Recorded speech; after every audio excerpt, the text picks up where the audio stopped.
आज मैं श्रीमद् भागवत महापुराण के चतुर्थ स्कंद के प्रथम अध्याय पढ़ने जा रही हूँ। कृपया आप लोग भी इसे जरूर श्रवण करेंगे। अच्छा लगे तो लाइक और शेयर जरूर करिएगा। तो आइए पढ़ते हैं। ओम नमो भगवते वासुदेवाय। ओम नमो भगवते वासुदेवाय। ओम नमो भगवते वासुदेवाय। ओम नमो भगवते वासुदेवाय। ओम नमो भगवते वासुदेवाय।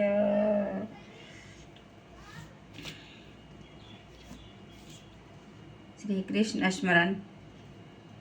अधुर्वाय कृतो यत्रो ध्रुवाय परिकल्पिता ध्रुवस्य यत्र प्रसादेन वासुदेवं नमोऽस्तुतम्।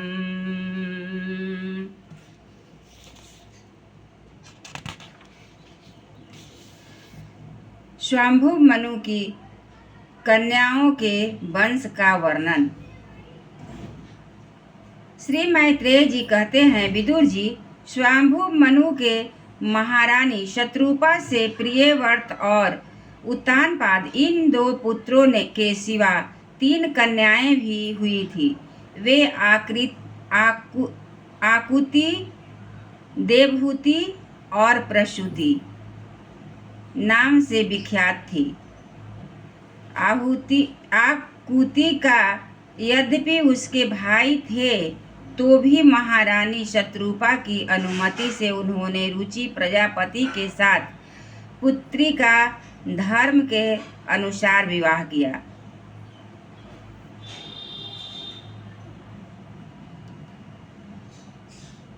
प्रजापति रुचि भगवान के अनन्य चिंतन के कारण ब्रह्म तेज से संपन्न थे। उन्होंने आकुति के गर्भ से एक पुरुष और एक स्त्री का जोड़ा उत्पन्न किया।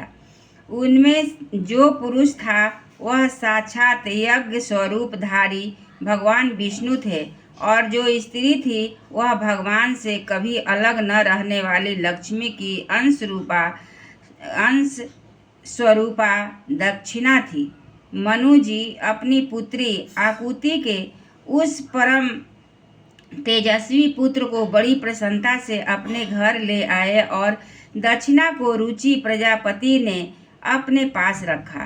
जब दक्षिणा विवाह के योग्य हुई तो उसने यज्ञ भगवान को ही पति रूप में प्राप्त करने की इच्छा की। तब भगवान यज्ञ पुरुष ने उससे विवाह किया। इससे दक्षिणा को बड़ा संतोष हुआ। भगवान ने प्रसन्न होकर उससे 12 पुत्र उत्पन्न किए। उनके नाम हैं तोष, प्रतोष, संतोष, भद्र, शांति, इडस्पति, इद्म, कवि, विभु, स्वः, सुदेव और रोचन। ये ही स्वयंभू मनवंतर में तुषित नाम के देवता हुए। उस मनवंतर में मरीचि आदि सप्तर्षि थे। भगवान यज्ञ की ही देवताओं के अधीश्वर इंद्र थे और महान प्रभावशाली प्रियव्रत एवं उत्तानपाद मनु पुत्र थे। वह मनवंतर उन्हीं दोनों के बेटों, पोतों और दहित्रों के वंश से छा गया। प्यारे विदुर जी, मनु जी ने अपनी दूसरी पुत्री देवहूति कर्दम जी को ब्याही थी। उसके संबंध में प्रायः सभी बातें तुम मुझसे सुन चुके हो। भगवान मनु ने अपनी तीसरी कन्या प्रसूति का विवाह ब्रह्मा जी के पुत्र दक्ष प्रजापति से किया था। उसकी विवाह विशाल वंश परंपरा से सारी त्रिलोकी में फैली हुई है। मैं कर्दम जी की 9 कन्याओं का जो 9 ब्रह्मवर्षियों से ब्याही गई थी पहले ही वर्णन कर चुका हूँ। अब उनकी वंश परंपरा वर्णन करता हूँ, सुनो। मरीचि ऋषि की पत्नी करदम जी की बेटी कला से कश्यप और पूर्णिमा नामक 2 पुत्र हुए, जिनके वंश से वह सारा जगत भरा हुआ है। शत्रुतापन विदुर जी, पूर्णिमा के विरज और विश्वग नाम के 2 पुत्र तथा कुल्या नाम की एक कन्या हुई। यही दूसरे जन्म में श्री हरि के चरणों के धोवन से देव नदी गंगा के रूप में प्रकट हुई। अत्रि की पत्नी अनसुईया से दत्तात्रेय, दुर्वासा और चंद्रमा नाम के 3 परम यशस्वी पुत्र हुए। ये क्रमशः भगवान विष्णु, शंकर और ब्रह्मा के अंश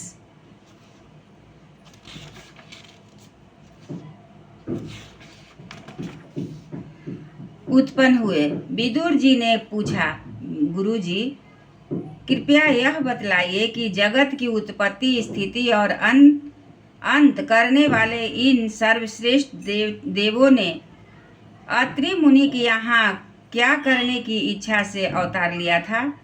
श्री मैत्रेय जी ने कहा, जब ब्रह्मा जी ने ब्रह्म ज्ञानियों में श्रेष्ठ महर्षि अत्रि को सृष्टि रचने के लिए आज्ञा दी, तब वे अपनी सहधर्मिणी के सहित तप करने के लिए ऋक्ष नामक कुल पर्वत पर गए।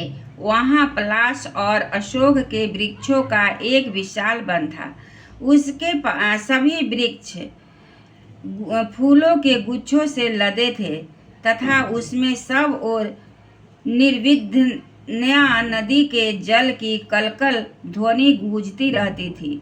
वह वन में वे मुनि श्रेष्ठ प्राणायाम के द्वारा चित्त को बस में करके 100 वर्ष तक केवल वायु पीकर सर्दी गर्मी आदि द्वंद्वों की कुछ भी परवाह न कर एक ही पैर से खड़े रहे। इस समय वे एक मन ही मन यही प्रार्थना करते थे कि जो कोई संपूर्ण जगत के ईश्वर है, मैं उनकी शरण में हूँ, वे मुझे अपनी ही समान संतान प्रदान करें। तब यह देखकर कि प्राणायाम रूपी ईंधन से प्रज्वलित हुआ अत्रि मुनि का तेज उनके मस्तक के निकलकर तीनों लोकों को तपा रहा है, ब्रह्मा, विष्णु, महादेव तीनों जगतपति उनके आश्रम पर आए। उस समय अप्सरा, मुनि, गंधर्व, सिद्ध, विद्याधर और नाग उनका सुयश गा रहे थे। उन तीनों का एक ही साथ प्रादुर्भाव होने से अत्रि मुनि का अंतःकरण प्रकाशित हो उठा। उन्होंने एक पैर से खड़े खड़े ही उन देवों को देखा और फिर पृथ्वी पर दंड के समान लौट कर प्रणाम करने के अंततर अर्ध पुष्पादि पूजन सामग्री हाथ में ले उनकी पूजा की। वे तीनों अपने अपने वाहन हंस, गरुड़ और बैल पर चढ़े हुए तथा अपने कमंडलू, चक्र, त्रिशूल आदि चिन्हों से सुशोभित थे। उनकी आंखों से कृपा की वर्षा बरस रही थी। उनके मुख पर मंद हास्य की रेखा थी, जिससे उनकी प्रसन्नता झलक रही थी। उनके तेज से चौंधिया कर मुनीश्वर ने अपनी आंखें बंद मूंद ली। वे चित्त को उन्हीं की ओर लगाकर हाथ जोड़ अति मधुर और सुंदर भाव पूर्ण वचनों से लोक में सबसे बड़े उन तीनों देवों की स्तुति करने लगे।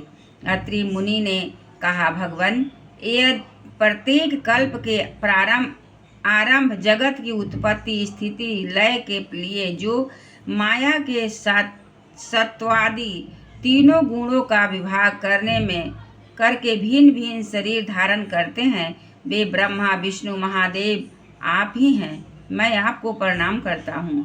कहिए, मैंने जिनको बुलाया था, आप में से वे कौन महानुभाव हैं? क्योंकि मैंने तो संतान प्राप्ति की इच्छा से केवल एक सुरेश्वर भगवान को ही चिंतन किया था। फिर आप तीनों ने यहाँ पधारने की कृपा कैसे की?